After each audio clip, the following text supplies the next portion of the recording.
नमस्कार दोस्तों, कैसे हैं आप लोग। आशा करते हैं आप लोग अच्छे होंगे, स्वस्थ होंगे और अपने अपने पढ़ाई में व्यस्त होंगे। तो जैसा कि फ्रेंड्स, आज है आपका 7 जुलाई और 7 जुलाई को आपका आई टेक्नीशियन का जो एग्ज़ाम था फर्स्ट शिफ्ट का, जो कि समाप्त हो गया है और जिसका जो टाइमिंग था आपका 9 से 10:30 AM तक था। ठीक है, तो आज की शिफ्ट में क्या क्या आपके जीके जीएस के प्रश्न पूछ गए थे, कुछ आपके सोशल साइंस के प्रश्न मिले हैं, कुछ साइंस के मिले हैं। तो चलिए प्रश्न को शुरू करते हैं बिना किसी देरी के। जैसा कि दोस्तों आपका मैथ्स से आपका 25 क्वेश्चन पूछा जाना था। इसके अलावा जीके जीएस से आपका 25 क्वेश्चन, सोशल साइंस से दोस्तों आपका 20 क्वेश्चन और आपका शायद साइंस से आपका 25 क्वेश्चन है जो कि पूछा जाना था। ठीक है, तो चलिए हम लोग शुरू करते हैं कि कौन कौन से आपके प्रश्न हैं जो कि जीके जीएस, साइंस और सोशल साइंस से पूछे गए थे। तो आज का जो हमारा पहला प्रश्न है वो पूछा गया था फ्रेंड्स कि साउथ अफ्रीका में पहली बार लोकतांत्रिक चुनाव कब हुआ था। ठीक है, तो साउथ अफ्रीका में आपको बता दें कि जो पहली बार लोकतांत्रिक चुनाव हुए थे वो आपका 1994 ईस्वी में हुए थे। ठीक है, तो 1994 इसका राइट आंसर हो जाएगा। और दक्षिण अफ्रीका में पहली बार लोकतांत्रिक चुनाव 1994 में नेल्सन मंडेला ने जीता था। तो किसने जीता था? तो दोस्तों आपका नेल्सन मंडेला ने जीता था। ठीक है, तो आपका क्या हो जाएगा? ये आपका राइट आंसर दोस्तों हो जाएगा फ्रेंड्स। नेक्स्ट क्वेश्चन पूछा गया था फ्रेंड्स कि अलाउद्दीन खिलजी गद्दी पर कब बैठा था। ठीक है, तो अलाउद्दीन गद्दी पर दोस्तों आपका बैठा था 1296 ईस्वी को 21 अक्टूबर के दिन। ठीक है, एक स्टूडेंट कह रहे थे कि जलाउद्दीन खिलजी पूछा गया था। तो जलाउद्दीन अगर खिलजी पूछा जाएगा, अगर पूछा गया होगा तो जलाउद्दीन खिलजी गद्दी पर कब बैठा था? तो 1290 ईस्वी में बैठा था। आपको मालूम होगा जो अलाउद्दीन खिलजी किस वंश का शासक था? तो खिलजी वंश का शासक था। और खिलजी वंश का जो स्थापना हुआ है वो आपका 1290 में ही हुआ है फ्रेंड्स। ठीक है, तो आपका जो राइट आंसर हो जाएगा वो दोस्तों आपका क्या हो जाएगा? 1296। खिलजी वंश का स्थापना 1290 में हुआ है। इसके अलावा अलाउद्दीन खिलजी की बात करेंगे तो दिल्ली सल्तनत का और दिल्ली सल्तनत के खिलजी वंश का क्या था? तो दूसरा शासक था फ्रेंड्स। ठीक है, तो आपका ये राइट आंसर क्या हो जाएगा? 1296। इसके अलावा 1296 में अलाउद्दीन खिलजी जलाउद्दीन फिरोज खिलजी के उत्तराधिकारी बने और सिंहासन पर आपका बैठा था। वो सबसे पहले अस्थाई सेना प्रणाली लाने वाला कौन था? तो अलाउद्दीन खिलजी ही था। इसके अलावा उसने अलाई दरवाज़ा, 1000 खंभों का महल और सीरी का किला है जो कि बनवाया था फ्रेंड्स। ठीक है, नेक्स्ट जो क्वेश्चन पूछा गया था फ्रेंड्स वो पूछा गया था आपका कि भारत की अफगानिस्तान से सीमा कितने किलोमीटर की लगती है। तो भारत से जो अफगानिस्तान की जो सीमा है फ्रेंड्स वो कितने किलोमीटर की लगती है? तो टोटल आपका 106 किलोमीटर की लगती है। तो इसका जो राइट आंसर है आपका 106 किलोमीटर हो जाएगा। इसके साथ ही साथ भारत से जो सीमा, अंतर्राष्ट्रीय सीमा साझा करने वाला जो अफगानिस्तान है वो सबसे छोटा देश है। ठीक है, इसके अलावा सबसे बड़ा देश कौन सा है? तो सबसे बड़ा देश आपका कौन है? तो ये आपका बांग्लादेश है। बांग्लादेश से सीमा कितना लगता है? तो बांग्लादेश से सीमा की बात करेंगे तो टोटल आपका 4096 किलोमीटर की जो सीमा है वो आपका बांग्लादेश के साथ लगता है। ठीक है, इसके बाद आपका 7 देशों के साथ भारत की सीमा लगती है। पर एक तो आपका अफगानिस्तान हो गया, दूसरा आपका बांग्लादेश हो गया है, तीसरा आपका चीन हो गया है, चौथा दोस्तों आपका पाकिस्तान हो गया है। पाकिस्तान से बात करेंगे तो 3310 किलोमीटर की सीमा लगती है। पाँचवा आपका नेपाल है, एक दोस्तों आपका म्यांमार है, एक दोस्तों आपका भूटान है। तो इन सातों देशों से भारत की जो सीमा लगती है आपका। इसके अलावा जल सीमा की बात करेंगे, ये तो दोस्तों आपका स्थल वाला सीमा हो गया, लेकिन जल सीमा की बात करेंगे तो ये आपका श्रीलंका से लगता है, मालदीव से भी लगता है और थाईलैंड से भी लगता है और आपका इंडोनेशिया से भी लगता है। तो जल सीमा इन 4 देशों के साथ और आपका स्थलीय सीमा उन 7 देशों के साथ है जो कि लगता है। नेक्स्ट क्वेश्चन पूछा गया था आपका कि राजराज प्रथम है जो कि शासन पर कब बैठा था।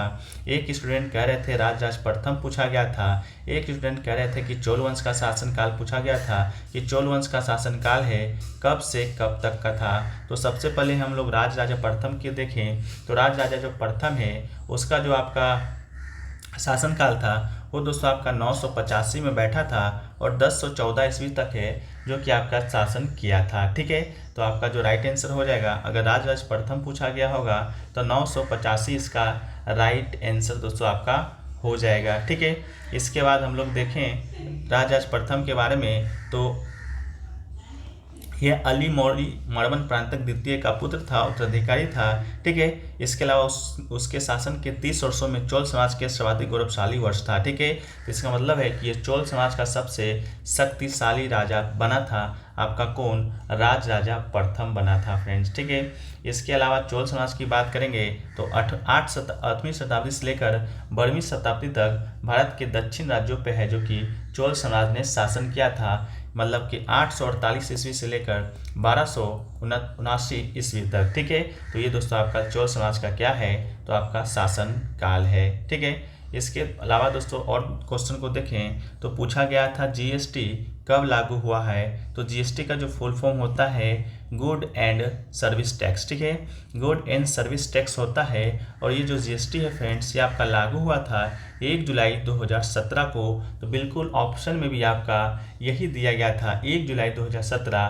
तो इसका भी जो राइट आंसर आपका हो जाएगा वो हो जाएगा 1 जुलाई 2017। इसका हिंदी में बात करेंगे तो वस्तु एवं सेवा कर होता है। और तत्कालीन जो वित्त मंत्री थे 2017 में अरुण जेटली के द्वारा लागू किया गया था। और इसके लिए 101वां संवैधानिक संशोधन अधिनियम 2016 ने 1 जुलाई 2017 को भारत में एक राष्ट्रीय वस्तु सेवा कर जीएसटी पेश किया था। तो कौन से संवैधानिक संशोधन के तहत किया गया था? तो 101वां। ठीक है। इसको भी याद कर लीजिएगा। नेक्स्ट क्वेश्चन पूछा गया था ऑपरेशन जो दोस्त है वो किसके लिए चलाया गया है? तो ऑपरेशन दोस्त आपको बता दें 2023 में तुर्की सीरिया भूकंप के बाद 6 फरवरी 2023 को दोनों देशों को तबाह करने के बाद सीरिया और तुर्की की सहायता के लिए भारत सरकार के द्वारा शुरू किया गया था। तो राइट आंसर आपका क्या हो जाएगा? तुर्की एवं सीरिया भूकंप। शायद ऑप्शन में आपका सिर्फ तुर्की दिया गया था, तो ये आपका राइट आंसर हो जाएगा। ठीक है। इसके अलावा ऑपरेशन एक गंगा है वो किसके लिए चलाया गया था फ्रेंड्स? तो ऑपरेशन गंगा आपका चलाया गया था भारत जब रूस और यूक्रेन का युद्ध हो रहा था तो यूक्रेन से भारतीय को लाने के लिए आपका क्या चलाया गया था? ऑपरेशन गंगा चलाया गया था। इसके अलावा आपका एक है ऑपरेशन देवी शक्ति। ऑपरेशन देवी शक्ति किस लिए चलाया गया था? तो ऑपरेशन जो देवी शक्ति है वो भारत चलाया था अफगानिस्तान के लिए। अफगानिस्तान में जब युद्ध हो रहा था आपका, उस समय अफगानिस्तान की सहायता करने के लिए ऑपरेशन देवी शक्ति है जो कि चलाया गया था। एक क्वेश्चन पूछा गया था डिजास्टर मैनेजमेंट एक्ट 2022 किस चैप्टर में है? तो इसका जो राइट आंसर है कितने चैप्टर हैं? तो इसका जो राइट आंसर आपका हो जाएगा 11th चैप्टर। ठीक है। ऑप्शन में भी दिया गया था the disaster management act 2022 has 11 chapter and 79 sections. Next step में अगर सेक्शन पूछ दिया जाए तो 79 सेक्शन आपका हो जाएगा। ठीक है। इसे आपका 2005 को भारत के राष्ट्रपति की सहमति प्राप्त हुआ था। और जब आपका कोविड-19 भारत में आया था तो लॉकडाउन आपको लगाया गया होगा, आपको मालूम होगा, तो इसी एक्ट के तहत लगाया गया था। आपदा प्रबंधन अधिनियम 2005 के तहत ही लॉकडाउन है कि पूरे देश में लगाया गया था। एक क्वेश्चन पूछा गया था विमल घोष है जो कि किस खेल से संबंधित हैं? ठीक है। विमल घोष के बारे में पूछा गया था। क्वेश्चन का लैंग्वेज थोड़ा सा और आपका डिफिकल्ट था कि द्रोणाचार्य जीवन गौरव सम्मान पुरस्कार विजेता विमल घोष किस खेल से संबंधित है? तो ये आपका फुटबॉल से संबंधित है। फुटबॉल कोच ये रह चुके हैं, फुटबॉल कोच हैं जिन्हें कि द्रोणाचार्य जीवन गौरव सम्मान मिला है। तो फुटबॉल इसका राइट आंसर हो जाएगा। एक क्वेश्चन पूछा गया था कोरिया का सबसे पुराना पुस्तक है जो कि बौद्ध धर्म से संबंधित है। तो जिगजी एक पुस्तक का नाम है जो कि राइट आंसर हो जाएगा। जिगजी एक कोरियाई बौद्ध दस्तावेज का संक्षिप्त शीर्षक है जिसका शीर्षक महान बौद्ध पुजारियों की जैन शिक्षाओं का संकलन में अनुवादित किया जा सकता है। तो जिगजी इसका राइट आंसर हो जाएगा। एक क्वेश्चन पूछा गया था बारदोली सत्याग्रह है जो कि सरदार पटेल जी के द्वारा किस वर्ष किया गया था? तो जून 1928 में आपका ये सत्याग्रह हुआ था। बारदोली सत्याग्रह भारतीय स्वतंत्रता संग्राम के दौरान 1928 में गुजरात में हुआ था। एक प्रमुख किसान आंदोलन था जिसका नेतृत्व सरदार वल्लभ भाई पटेल कर रहे थे। ये जो बारदोली नामक जो जगह है ये पड़ता है आपका गुजरात में, इसको भी याद रखिएगा। और वल्लभ भाई पटेल से सरदार वल्लभ भाई पटेल जो हुए इसी सत्याग्रह के बाद हुए थे। बारदोली सत्याग्रह की महिलाओं ने ही क्या क्या था, इनको सरदार की उपाधि दिया था। ठीक है। और ये जो सत्याग्रह हुआ था ये क्या था, किससे संबंधित था? तो किसान से संबंधित था। इसको भी आप लोग क्या कीजिएगा, याद कर लीजिएगा फ्रेंड्स। एक क्वेश्चन पूछा गया कि कंचनजंगा की ऊंचाई कितनी है? तो कंचनजंगा की जो ऊंचाई है 8,586 मीटर इसकी ऊंचाई है। कंचनजंगा दुनिया की तीसरी सबसे ऊंचा पर्वत है। यह नेपाल और सिक्किम भारत के बीच सीधे 5 चोटियों मुख्य, मध्य और दक्षिण में 3 के साथ स्थित है। एक क्वेश्चन पूछा गया था सागा दावा फेस्टिवल है कौन से धर्म के लोग मनाते हैं, तो ये जो त्यौहार है आपका बौद्ध धर्म के लोग मनाते हैं, तो इसका जो राइट आंसर है आपका बौद्ध धर्म हो जाएगा। ये जो त्यौहार है बुद्ध के जन्म, ज्ञान और निर्वाण की प्राप्ति के लिए मनाया जाता है और ये त्यौहार बौद्ध पंचांग के चौथे महीने की पूर्णिमा के दिन मनाया जाता है और ये ज़्यादातर सिक्किम की राजधानी गंगटोक की गलियों में मनाया जाता है और शुक्ला खंग मठ से उनकी जुलूस शुरू होती है। 1950 से ये जो त्यौहार है लगातार मनाया जा रहा है। एक क्वेश्चन पूछा गया था कि निम्नलिखित में से कौन सी भाषा राज्य की है जो कि शास्त्रीय भाषा है। ऑप्शन तो नहीं मिल पाया है, लेकिन जब हम शास्त्रीय भाषा की बात करते हैं भारत में तो 6 भाषाओं को शास्त्रीय भाषा का दर्जा प्राप्त हुआ है। पहला है आपका तमिल, जिसे कि भारतीय शास्त्रीय भाषा प्राप्त होने का पहला जो गौरव सम्मान प्राप्त हुआ है भाषा को वो तमिल है। दूसरा आपका संस्कृत है 2005 में। तीसरा आपका कन्नड़ है 2008 में।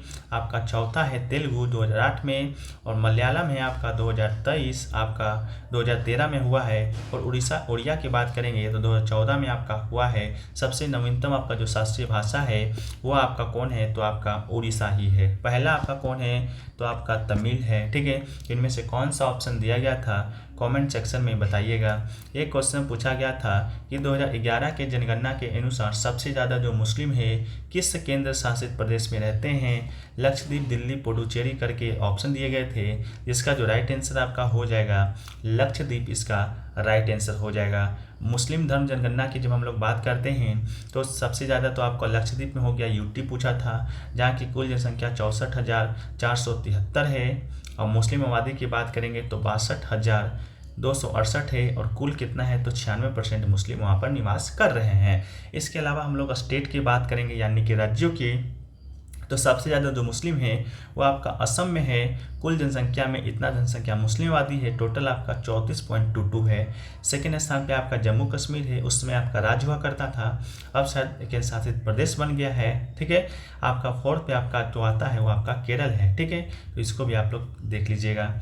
एक क्वेश्चन पूछा गया था कि 2.40 किसका अपवर्तांक है, तो यह आपका हीरे का अपवर्तांक है, तो हीरा इसका क्या हो जाएगा, राइट आंसर हो जाएगा। एक क्वेश्चन पूछा गया था कि 1 हेक्टोमीटर में कितना हेक्टोमीटर होता है, ये नहीं पूछा गया था, पूछा गया था कि 1 हेक्टोमीटर में कितना डेक्टोमीटर होता है। तो 1 हेक्टोमीटर में दोस्तों आपका कितना, तो 10 डेक्टोमीटर होता है, तो 10 इसका राइट आंसर हो जाएगा। वहीं पर पूछ दिया है कि 1 हेक्टोमीटर में कितना हेक्टोमीटर होता है, तो 0.01 हेक्टोमीटर होता है। एक क्वेश्चन पूछा गया था इलेक्ट्रोलाइसिस ऑफ वाटर में कौन सी गैस निकलती है, तो हाइड्रोजन गैस, इसका राइट आंसर आपका क्या हो जाएगा, हो जाएगा। वहीं पर नेक्स्ट क्वेश्चन पूछा गया था आपका, ये देखिए क्वेश्चन इसका लैंग्वेज पूछा गया था कि राजस्थान में जोधपुर में खेजली जो गाँव है, खेजली गाँव में आपका एक क्या हुआ था, 363 अन्य लोगों के साथ आपका खेजड़ी पैरों की सुरक्षा के लिए बलिदान दिए थे। उनका क्या नाम था, तो उनका नाम अमृता देवी बिश्नोई था, तो इसका राइट आंसर है आपका अमृता देवी बिश्नोई हो जाएगा। ठीक है, इसके अलावा अमृता देवी बिश्नोई वन्यजीव संरक्षण पुरस्कार अमृता देवी बिश्नोई की स्मृति में ही दिया जाता है, जिन्होंने राजस्थान में, ठीक है, जिन्होंने राजस्थान में स्थित खेजरली गाँव में खेजड़ी पैरों की सुरक्षा के लिए 363 अन्य लोगों के साथ अपने जीवन का बलिदान दिया था, तो इसका राइट आंसर आपका अमृता देवी बिश्नोई हो जाएगा। एक क्वेश्चन पूछा गया था सिंदूर का रासायनिक नाम क्या होता है, तो सिंदूर का रासायनिक सूत्र आपका HGS होता है और रसायन विज्ञान में मर्क्यूरिक सल्फाइड के नाम से जाना जाता है। एक क्वेश्चन पूछा गया था कि उड़ीसा तट से चांदीपुर में जो पृथ्वी 2 का जो आपका सफल ट्रेनिंग लॉन्च हुआ था वो कब हुआ था, तो जनवरी 2023 इसका आपका क्या था, राइट आंसर था। ठीक है, उड़ीसा तट पर चांदीपुर में एकीकृत परीक्षण रेंज से पृथ्वी 2 का सफल ट्रेनिंग लॉन्च किया गया था। पृथ्वी 2 कम दूरी की बैलिस्टिक मिसाइल है और रक्षा मंत्रालय ने इसकी जानकारी दी थी और रक्षा अनुसंधान विकास संगठन DRDO ने पृथ्वी 2 बैलिस्टिक मिसाइल की स्वदेशी तरीके से विकसित किया था। कब किया था, जनवरी 2023 में किया था। एक क्वेश्चन पूछा गया था लेंस का सूत्र से संबंधित आपका एक प्रश्न पूछा गया था। F का मान आपका 20 दिया गया था, U का मान आपका 10 दिया गया था, V का मान आपका पूछा गया था।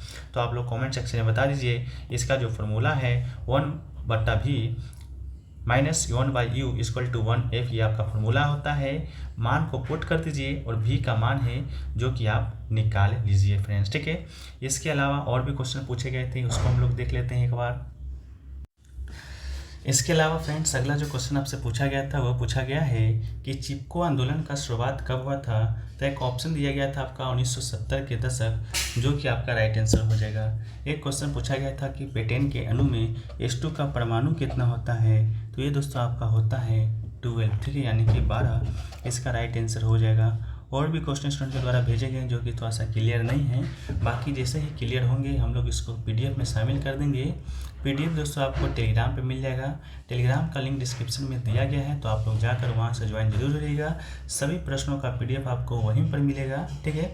बाकी वीडियो कैसा लगा कमेंट सेक्शन में बताइएगा। अच्छा लगा वीडियो को लाइक कर दीजिएगा, चैनल पर नए होंगे चैनल को सब्सक्राइब भी कर दीजिएगा और नोटिफिकेशन बेल कॉल पे क्लिक कर दीजिएगा। अब इसका जो एग्ज़ाम है अभी 2-3 दिन चलना है, तो आपको सबसे पहले जो एनालिसिस है आपको मिल सके।